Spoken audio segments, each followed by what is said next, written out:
레위기 강해를 오늘로 마무리를 하도록 하겠습니다. 마지막 레위기 강해 말씀을 잘 들으시고 또 큰 은혜가 있으시기를 바랍니다. 하나님 말씀은 우리의 삶의 원리이고 또 하나님 말씀은 하나님 자신이십니다. 그래서 우리 신앙이 철저하게 하나님 말씀을 읽고 듣는 일에 힘써야 됩니다. 그래야 건전한 신앙이 되고 그래야 거기에 진정한 생명력이 있습니다. 레위기 말씀 오늘 마지막으로 마치지만 그것을 끝내지 마시고 또 우리 교회 웹사이트에 들어가셔서 반복해서 들으시고 또 그 말씀을 중심으로 레위기를 또 읽어가시고 이렇게 하셔서 이 말씀이 우리에게 성육화될 수 있도록 우리에게 피가 되고 뼈가 되고 살이 돼야 됩니다. 그렇게 될 때 하나님 말씀이 여러분 삶에서 역사하시는 것을 보게 될 것입니다. 하나님께서 그 백성들과 계약을 맺으십니다. 언약이라고도 하죠. 그 하나님의 언약은 크게 두 종류로 나누어집니다. 하나는 편무 언약이라는 거예요. 편무 언약. 또 하나는 쌍무 언약. 편무 언약이라고 하는 것은 아브라함과 맺은 은혜와 구원의 언약을 상징합니다. 의무가 한쪽 편에만 있는 거예요. 하나님이 아브라함과 계약을 맺으시고 약속을 하시고 그리고 하나님이 이행하시는 겁니다. 우리의 행위와 조건에 상관하지 않고 하나님께서 일방적으로 전적인 은혜로 준비하시고 그리고 이루어 나가시는 언약, 이것이 바로 편무 언약, 은혜의 언약입니다. 그리고 우리는 이 편무 언약, 은혜의 언약을 통해서 구원에 이르게 되었습니다. 우리가 한 것은 아무것도 없어요. 하나님이 계획하시고 약속하시고 그리고 신실하게 그것을 이행해 주신 것입니다. 그러나 성경에는 또 쌍무 계약이 있어요. 쌍무 언약. 이것은 시내산에서 하나님께서 이스라엘 백성들과 맺으신 언약입니다. 여기에는 상호 간의 의무가 있어요. 하나님은 왕으로서 하나님이 하셔야 될 마땅한 의무가 있는 것이고 또 이미 구원받아 하나님의 백성이 된 이스라엘 사람들은 하나님의 백성으로서 구원받은 자로서 마땅히 지켜야 될 의무가 있다는 거예요. 이 쌍방 간의 약속이 잘 지켜질 때 이 언약이 효력을 발생하게 되는 것입니다. 사실은 은혜의 언약보다 이 쌍무 언약, 상호 간에 지켜야 되는 의무 조항을 가지고 있는 언약이 더 성숙한 언약입니다. 편무 언약, 은혜의 언약은 부모가 어린아이를 위해서 다 해주는 것과 같다면 이 쌍무 언약은 어린아이가 장성하여 부모와 함께 서로의 의무를 다하는 것입니다.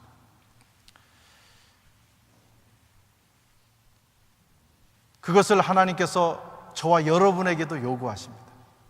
우리가 하나님의 전적인 은혜로 구원을 받았다면, 그래서 하나님 은혜로 여기까지 왔다면 이제는 성숙해서 이제는 장성한 자가 되어서 성숙한 자답게 하나님 앞에 응답할 것을, 성숙한 반응을 할 것을 하나님이 요청하고 계십니다. 에베소서 4장 1절에 보면 그러므로 주 안에서 갇힌 내가 너희를 권하노니 너희가 부르심을 받은 그 부름에 합당하게 행하라. 합당한 삶이 우리에게 있어요. 그것을 지켜 행할 때 놀라운 하나님의 역사가 있는 것입니다. 우리 개신교회, 프로테스탄트라고 하죠. 우리 개신교회와 특별히 우리 한국교회는 그동안 이 편무 언약에 많은 중심을 두고 있었습니다. 은혜 받는 일, 하나님께서 부어주시는 은혜를 누리는 일에 많이 시간을 보내고 또 그 은혜를 통해서 여기까지 오게 되었습니다. 그러나 중요한 것은 두 언약이 균형을 이루어야 됩니다. 그동안 우리는 은혜를 강조했습니다. 그러나 이제는 쌍무 언약, 성숙한 반응을 강조할 때가 된 것입니다. 다시 말하면 철이 들어야 된답니다. 철이. 사람이 나이가 들면 철이 들어야 인간 구실을 하는 것처럼 우리 신앙생활도 그리스도인도 철이 들어야 됩니다. 성숙한 반응을 은혜를 주신 하나님 앞에 할 수 있어야 됩니다. 오늘 본문은 쌍무 언약의 진수를 보여주는 말씀입니다. 사실은 본문은 26장 전체를 상징합니다. 이스라엘 백성들이 오직 은혜, 어린 양의 피, 하나님의 능력으로 그들은 구원을 받고 출애굽을 했습니다. 그래서 하나님 백성이 되었습니다. 그러나 이제는 은혜에 응답하는, 은혜에 합당한 하나님의 백성으로서의 삶을 살아야 된다고 성경이 우리에게 가르쳐주고 있는 거예요. 이게 레위기의 말씀입니다. 은혜 받았으면, 하나님의 백성이 됐으면 그 백성다운 옷을 입어라. 오늘 본문은 크게 세 부분으로 나누어집니다. 율법의 대강령, 율법의 중요한 핵심을 소개합니다. 그리고 순종과 축복, 그리고 불순종과 저주. 이것이 오늘 26장의 말씀입니다. 먼저 율법의 대강령이 1절과 2절에 나오고 있습니다. 저와 여러분이 함께 한 목소리 읽어보겠습니다.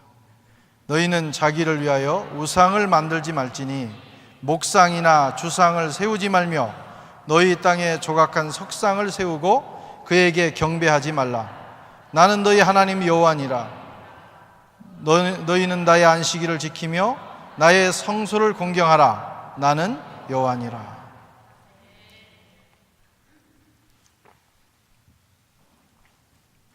하나님의 백성들이 반드시 따라야 될, 존중하고 따라야 될 율법, 그 중에서 핵심 사항이 몇 가지가 있는데 그것을 율법 대강령이라고 할 수 있겠어요. 세 가지를 소개합니다. 첫째는 우상 숭배하지 않는 것, 둘째는 안식일을 지키는 것, 오늘날로 말하면 주일 성수하는 거예요. 세 번째는 주의 성소를 공경하는 것, 그것은 예배를 드리는 것입니다. 주일을 지키고 우상을 멀리하고 그리고 하나님께 예배드리는 이 세 가지가 하나님의 백성들로서의 아주 중요한 핵심적인 본분이다 하는 것입니다. 여러분, 이 세 가지는 반드시 지켜야 되고 이것을 위해서 우리의 모든 것을 투자해도 괜찮습니다. 심지어는 이것을 위하여 우리의 생명까지도 버릴 수 있어야 돼요. 그게 성숙한, 정말 살아계신 하나님을 만난 사람의 삶의 모습입니다. 일제시대에는 우상숭배, 신사에 절하지 않기 위해서 자기의 생명을 버렸어요. 주일 성수하는 일, 하나님 앞에 예배드리는 일을 위하여 자기의 모든 것을 포기했어요. 우리 선배들이 그렇게 살았고 기독교 역사가 지금까지 그렇게 왔습니다.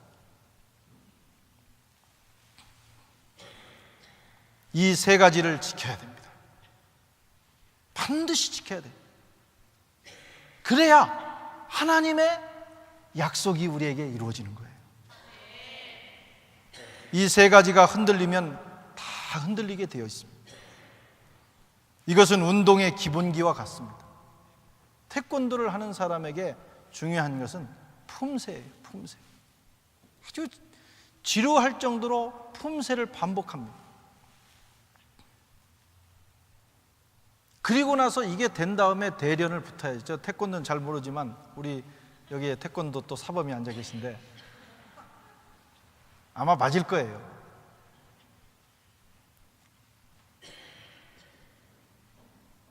이게 안 되는데 대련을 붙어. 그건 대련이 아니고 마구잡이 싸움입니다. 마구잡이가 가끔 이길 때도 있어요.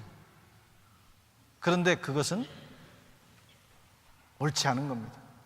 수영도 기본기가 있어요. 그걸 잘해야 됩니다. 그런데 물에 안 빠지고 살아남는 법이 있어요. 기본기를 안 배워도 되기는 됩니다. 그걸 수영이라고 안 합니다. 헤엄이라고 해요. 헤엄쳤다. 그걸 조금 더 리얼하게 말하면 개 헤엄이라고 합니다. 개가 헤엄치듯이 치는 거예요.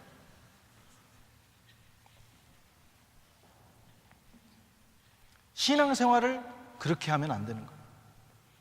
막 되는 대로 마구잡이식으로 탁치는 대로 그렇게 하는 게 아니고 하나님이 정해주신 원리와 원칙이 있다는 거예요.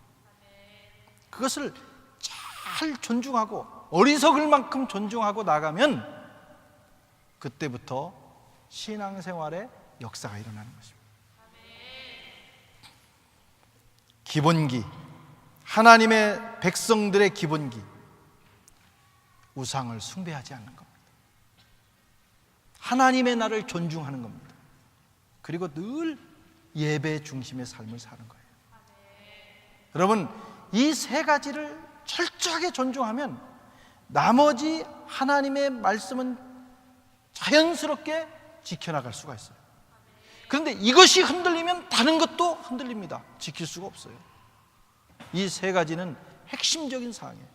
이게 정확하게 반복해서 돌아갈 때 우리가 주의 말씀을 따라 살게 되고 주님 앞에서 성숙한 반응을 하게 되고, 그러면 주님이 우리에게 약속하신 그 약속이 역사가 일어나는 것입니다.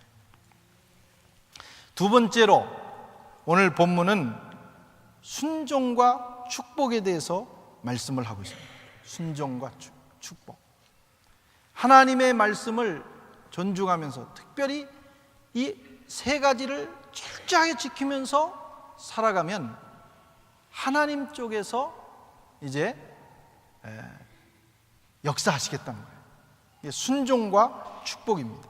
3절에 보면 이렇게 말합니다. 너희가 나의 규례와 계명을 준행하면, 이렇게 말씀하셨어요. 너희가 나의 규례와 계명을 존중하면.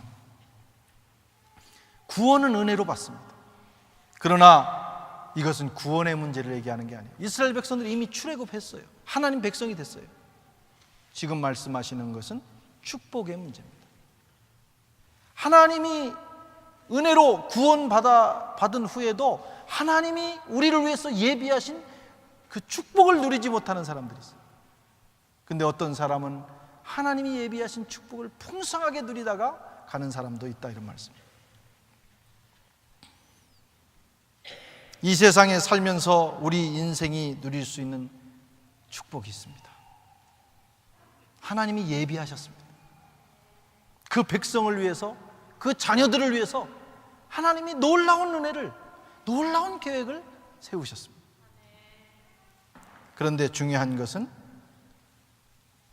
하나님의 규례와 명령에 순종해야 돼요. 순종은 믿음과 다르지 않습니다. 동정의 양면과 같아요. 내가 정말 하나님을 믿는다면, 내가 정말 하나님의 약속을 믿는다면 우리는 당연히 순종하게 돼 있어요. 믿지 못하기 때문에, 믿음이 흔들리기 때문에 순종하지 않는 거예요. 부분적으로 순종해서는 안 됩니다. 우리의 문제는 부분적 순종이라는, 조금, 또 어떤 사람 많이, 그런데 100%가 안 되는 거예요. 그래서 어떤 사람은 조금 해서 안 되고 어떤 사람 많이 하는데도 하나님의 역사가 안 일어나는 거예요. 왜냐하면 100%를 못 넘어서 그래요. 물이 끓는 점 100도가 임계점입니다. 그 점을 넘어야만, 반드시 넘어야만 끓는 거예요. 99도에서는 절대 물이 끓지 않습니다. 하나님이 우리에게 원하시는 순종은 100%의 순종입니다. 내가 선별적으로 신앙생활을 내가 계획해서 하는 사람도 있어요. 내가 요 정도 선에서 하겠다. 그리고 내 방식대로 하겠다. 신앙생활은 하나님의 방식대로, 하나님이 정해준 대로 하는 것이 신앙생활이에요. 100%의 순종이 있어야 돼요.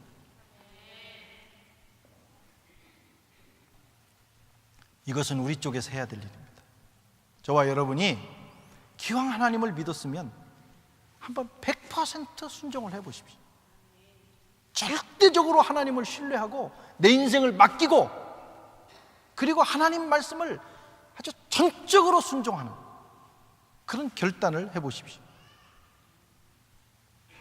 이것은 우리가 해야 될 일입니다. 우리가 이 순종의 삶을 살면 하나님께서 그 백성들에게 3가지를 약속하셨어요. 순종하면 3가지 축복을 주겠다. 첫째는 비의 축복입니다. 비.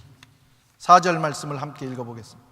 시작. 내가 너희 비를 그 시후에 주리니 땅은 그 산물을 내고 밭의 수목은 열매를 맺을 것이라. 특별히 이스라엘 땅, 여기는 농경 사회입니다. 그런데 이 땅은 열대 지방이기 때문에 물이 절대적으로 필요한 곳이에요. 비만큼 중요한 것이 없습니다. 비는 땅을 살리고 농산물을 살리고 수목을 자라게 하고 열매를 맺게 하고 우리의 생명을 살립니다. 그런데 이 비는 하늘로부터 오는 거예요. 이 비는 하늘문이 열려야 내려지는 것입니다. 요즘은 이 물을 잘 다스리는 시대가 됐어요. 그래서 저수를 하고 또 물을 가물을 때 공급하게 됩니다. 그러나 아무리 물을 잘 다스리는 나라, 그 시대가 됐다 할지라도 하늘에서 비를 내려주지 않으면 감당할 수가 없습니다. 1년만 비가 오지 않으면, 1년만 비가 오지 않으면 세계 어떤 나라도 심각한 위험에 처합니다. 제가 어렸을 때 시골에서 가뭄을 많이 경험했어요. 희한하게 그때는 가뭄이 많이 왔어요. 비 한 방울 몇 개월 동안 안 오는 거예요. 뭐를 심어야 되는데 안 오는 거예요. 그러면 막 땅을 팝니다. 땅을 이 샘을 파요. 깊이 파가지고 샘을 파서 물을 대고 물 오기를 위하여 기도하고, 정말 목마른 모든 산천이 다 말라가는 것을 경험하게 돼요. 도시에 사는 사람들은 잘 모릅니다. 농사를 지을 수가 없어요. 그때 모든 사람이 하늘을 바라보는 거예요. 하나님이 주셔야, 하늘문이 열려야 비가 내려지는 겁니다. 하나님 말씀대로 살아가는 백성에게는 하나님이 때를 따라 비를 주시겠다는 거예요. 그 다음에는 평화와 평화의 축복을 약속하고 있어요. 6절 말씀 같이 읽겠습니다. 내가 그 땅에 평화를 줄 것인즉 너희가 누구나 너희를 두려워할 자가 없을 것이며 내가 사나운 짐승을 그 땅에서 제할 것이요 칼이 너희 땅에 두루 행하지 아니할 것이며.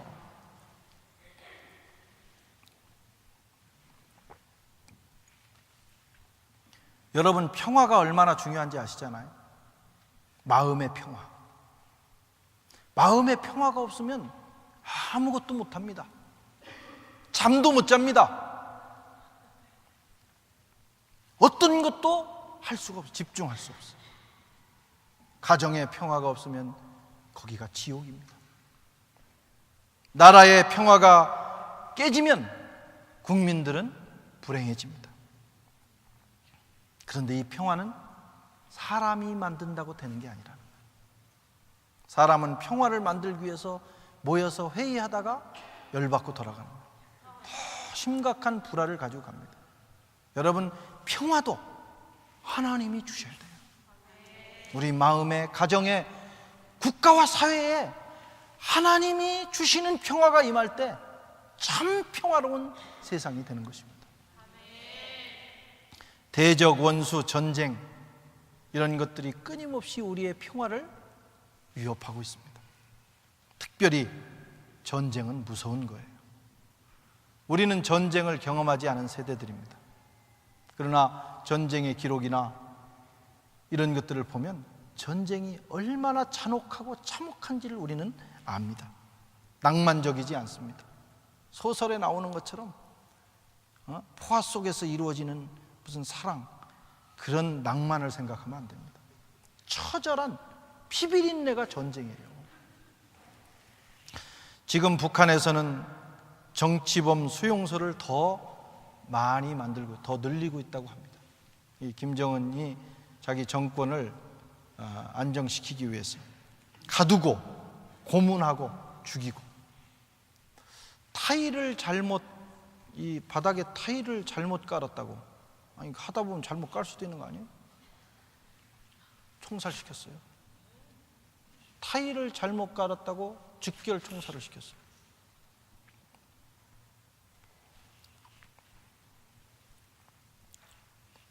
미친놈이죠.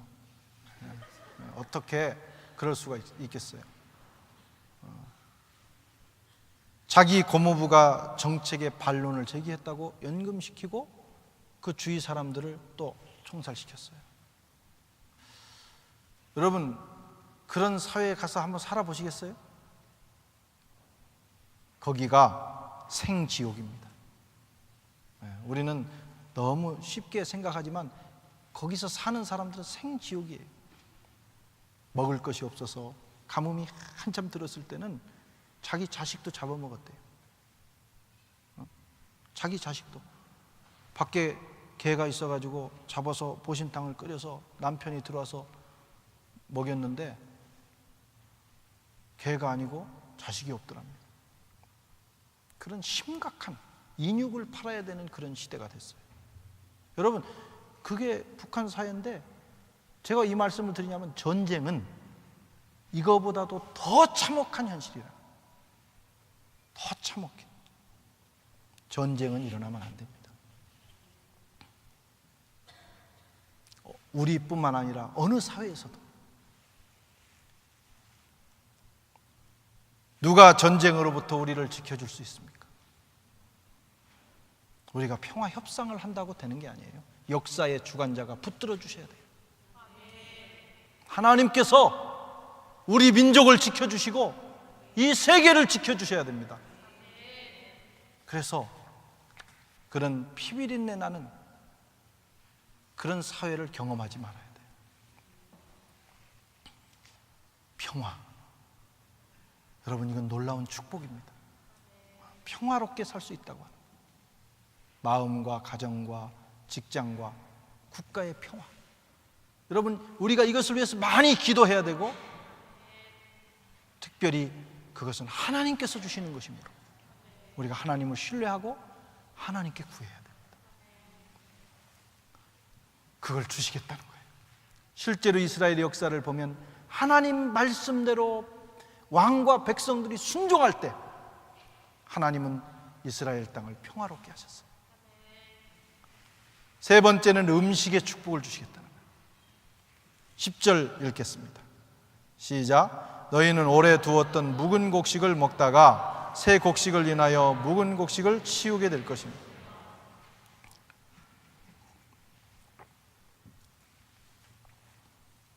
옛날에 보릿고개라는 게 있었어요.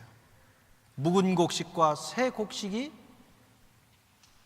교체돼야 되는데, 이게 새 곡식이 나기 전에 묵은 곡식이 떨어지는 그런 시절들이죠. 그런데 하나님 말씀대로 살아가면 하나님이 그 백성들에게 어떻게 하시겠다는 거예요? 묵은 곡식이 새 곡식 나올 때까지 있어서 새 곡식을 먹기 위해서 묵은 곡식을 치우는 날이 있을 것이다. 우리의 일용할 양식을 책임져 주시겠다고 하는 것입니다.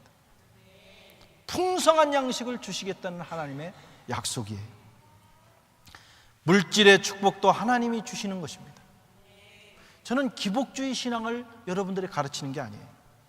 기복주의 신앙은 물질의 축복을 받는 것이 목적이 되는 것이 기복주의 신앙이에요. 그러나 물질의 축복을 받는 것이 우리의 목적이 될 수는 없어요. 하나님이 우리의 목적입니다. 그런데 하나님이 목적이 돼서 하나님 말씀대로 살아가는 그 백성들에게 하나님은 우리의 육체가 이 땅에서 먹고 누릴 수 있는 일용할 양식과 풍성한 은혜를 부어주시겠다는 것입니다. 할렐루야. 물질도 하나님이 주시는 것입니다. 일용할 양식을 주시옵소서. 우리에게 농사 지을 수 있도록 비를 주시고 일용할 양식을 부어주시고 넘치도록 채워주시고 또 일할 수 있는 건강과 지혜와 직장과 사업도 하나님이 주시는 거예요. 이 모든 것들을 하나님이 순조롭게 해주시겠다고 하는 약속이에요. 하나님의 말씀에 모든 걸 걸을 때, 하나님의 법, 하나님 나라의 원칙을 존중하고 100% 순종하는 사람에게 하나님은 이런 놀라운 축복을 약속하셨어요. 그 다음에 오늘 본문은 세 번째로 불순종과 저주에 대해서도 가르칩니다. 이 쌍무개혁이라고 하는 건 계약자가 서로 계약을 어겼을 때 거기에 대한 응당한 보응이 있다는 것입니다. 14절 15절 말씀을 읽겠습니다. 그러나 내가 내게 청종치 아니하여 이 모든 명령을 준행치 아니하 나의 규례를 멸시하며 마음에 나의 법도를 싫어하여 나의 모든 계명을 준행치 아니하며 나의 언약을 배반할진대. 하나님과 맺은 언약, 그러니까 하나님으로부터 축복만 받으려고 하는 거예요. 그리고 하나님이 일방적으로 이행하라고만 하고 자기 입장에서 그 계약을 지켜나가지 않을 때 거기에는 반드시 거기에 해당되는 복음이 있다는 것. 어떤 나라든지 그 나라와의 법과 질서를 존중하고 지켜야 합니다. 그렇지 않으면 거기에 합당한 대가가 나요. 차를 모는데 교통법규를 지키지 않아요. 그러면 반드시 거기에 합당한 대가가 옵니다. 요즘은 얼마나 감시를 많이 하는지, 요즘은 이번에 EU 전체가 서로 협력을 한다고 합니다. 그러니까 독일 가가지고 딱지를 띄면 안 나오려고 했지만 곧바로 날라오는 거예요. 어기면 거기에 아주 합당한 대가를 받는 거예요. 그게 계약입니다. 하나님 나라도 마찬가지입니다. 구원은 은혜로 받아. 하나님의 자녀는 정적 은혜로 되지만 백성으로서 살아가는 데는 지켜야 될 도리를 지켜야 된다는 거예요. 무조건 은혜로 덮으려고 하면 안 됩니다. 아유, 좋은 게 좋은 거지. 하나님이 사랑의 하나님인데 그럴 수가 있는가? 그건 우리 생각이죠. 하나님이 정의의 하나님이시다. 반드시 계약을 이행해야 합니다. 회개하고 돌이킬 때 은혜가 적용되는 것이지 그냥 내 마음대로 사는데 은혜가 적용되리라고 생각하면 안 됩니다. 거기에 대한 그걸 저주라고 하는데 그 대가가 있어요. 첫째는 질병과 기근과 패망이 온다. 16절 17절을 함께 읽겠습니다. 시작. 내가 이같이 너희에게 행하리니 곧 내가 너희에게 놀라운 재앙을 내려 폐병과 열병으로 눈이 어둡고 생명이 쇠약하게 될 것이요 너희의 파종은 헛되리니 너희의 대적이 그것을 먹을 것이며 내가 너희를 치리니 너희가 너희 대적에게 패할 것이요 너희를 미워하는 자가 너희를 다스릴 것이며 너희는 쫓는 자가 없어도 도망하리라. 하나님을 배반하면 택한 백성이라 할지라도 이 대가를 받게 된다는 거예요. 질병과 기근과 패망. 두 번째는 가뭄과 흉작이 온다고 말합니다. 19절 20절 읽겠습니다. 내가 너희의 세력을 인한 교만을 꺾고 너희 하늘로 철과 같게 하며 너희 땅으로 녹과 같게 하리니 너희 수고가 헛될지라 땅은 그 산물을 내지 아니하고 땅의 나무는 그 열매를 맺지 아니하고 아무리 힘쓰고 애써도 거두는 게 없다는 거예요. 다 빠져나갑니다. 세 번째는 들짐승들의 공격이 온다. 들짐승들의 공격. 22절 시작. 너희 중에 보내리니 그것들이 너희 자녀를 움키고 너희 육축을 멸하며 너희의 수효를 감속해 할지라 너희 도로가 황폐하리라. 여기 보세요. 농사를 짓는데 새들이 와서 싹도 나기 전에 먹어버린다. 고구마를 심었는데 멧돼지들이 와서 다 캐먹는다.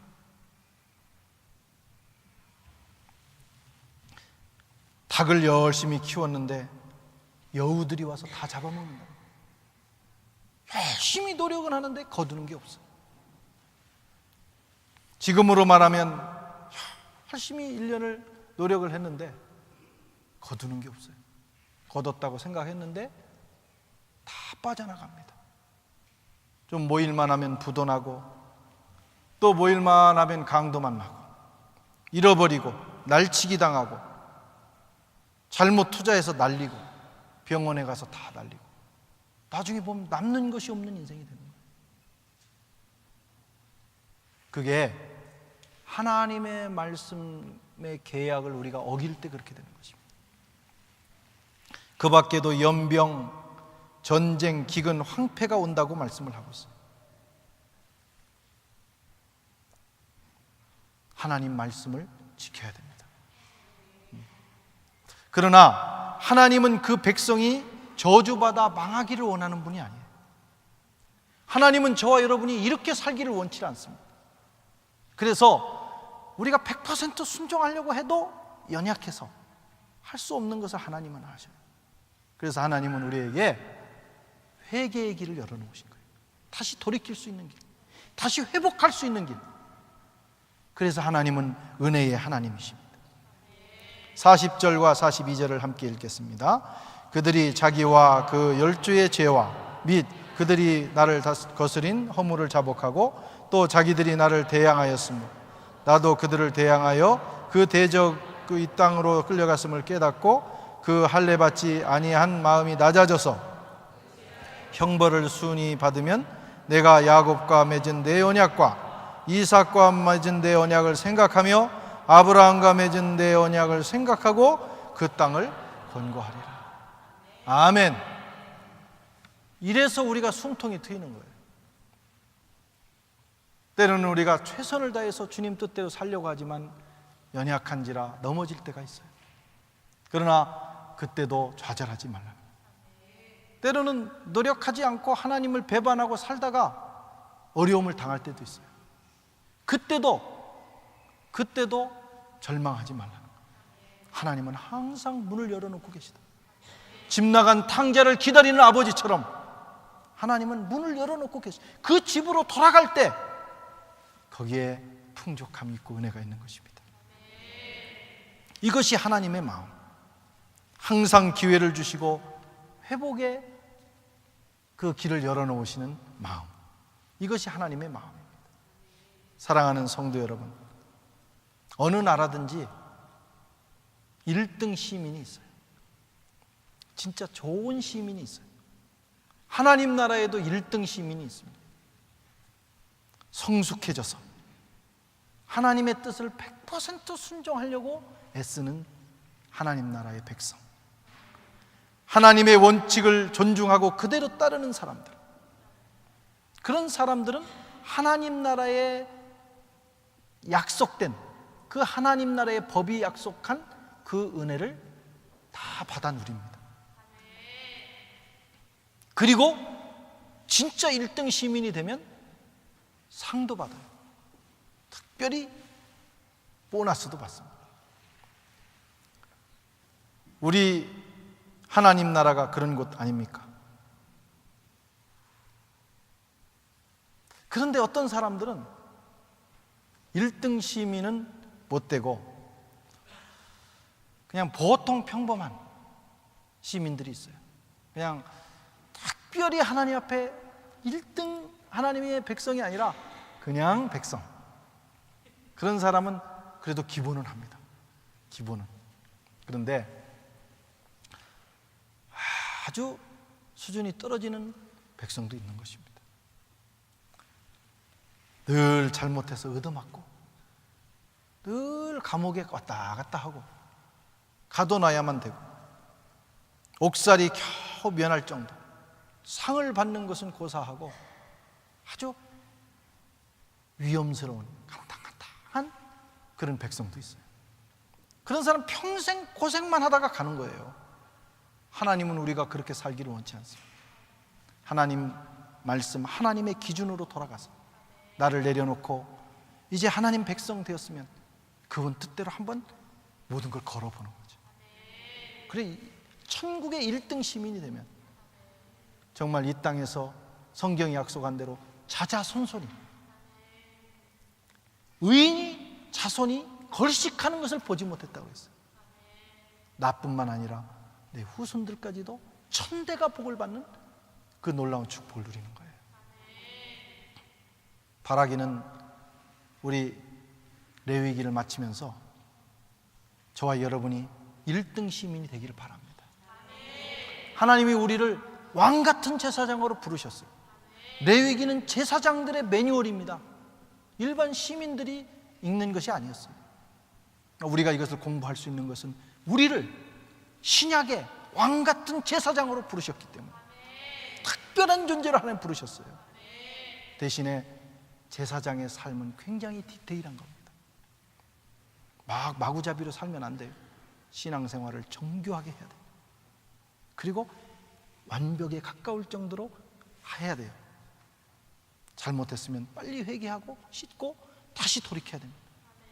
그렇게 살아가도록 하는 것이 레위기고, 그렇게 살아갈 때 하나님은 제사장들에게 주시는 축복, 왕에게 주시는 축복, 1등 시민에게 주시는 그 축복을 누릴 수 있도록 하시겠다는 거예요. 이 레위기의 삶을 한번 저와 여러분이 구현하셔서 우리 교회 성도들 정말 이 짧은 인생 살아가면서 하나님이 주시는, 하나님이 계획한 그 놀라운 인생을 찾아 누리다가, 주님 잘 누리다가 정말 행복하게 살다가 왔습니다. 이 세상 떠날 때 나 가기 싫어, 후회스러워, 그렇게 불쌍하게 하지 말고 후손들에게 나 잘 누리다가 행복하게 살다가 한 세상 잘 놀다가 주님 앞에 간다, 니들도 그렇게 하고 와라, 이렇게 말할 수 있으면 얼마나 좋겠어요. 그런 역사가 있기를 주님의 이름으로 축원합니다.